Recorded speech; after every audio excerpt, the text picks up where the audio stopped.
Welcome to Penrose Learning, where we make understanding easy. In this video, I will explain how to use paddle shifters in a Jaguar XF. First, ensure your vehicle is running and the gear selector is in either drive or sport mode. To engage the manual shifting experience, simply pull either the left or right paddle shifter towards you. You will notice the gear indicator on your dashboard change, confirming you are now in manual control. This initial step sets you up for a more engaging drive. To increase your speed and move into a higher gear, use the right paddle shifter. Gently pull it towards you to execute an upshift.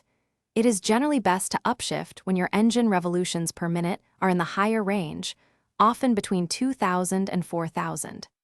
Pay attention to the engine's sound and the car's smooth acceleration, indicating a well-timed shift for optimal performance and efficiency. When you need to reduce speed or prepare for a corner, the left paddle shifter is your tool for downshifting. Pull it towards you to drop down one gear. This action is particularly useful for engine braking, helping to slow the vehicle without relying solely on the brakes. Remember to avoid downshifting when your engine's revolutions per minute are already very high, as this could potentially cause stress on the transmission. Returning to the convenience of automatic mode is straightforward.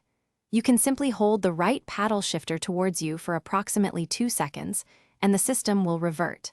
Another option is to move your main gear selector back into drive or park.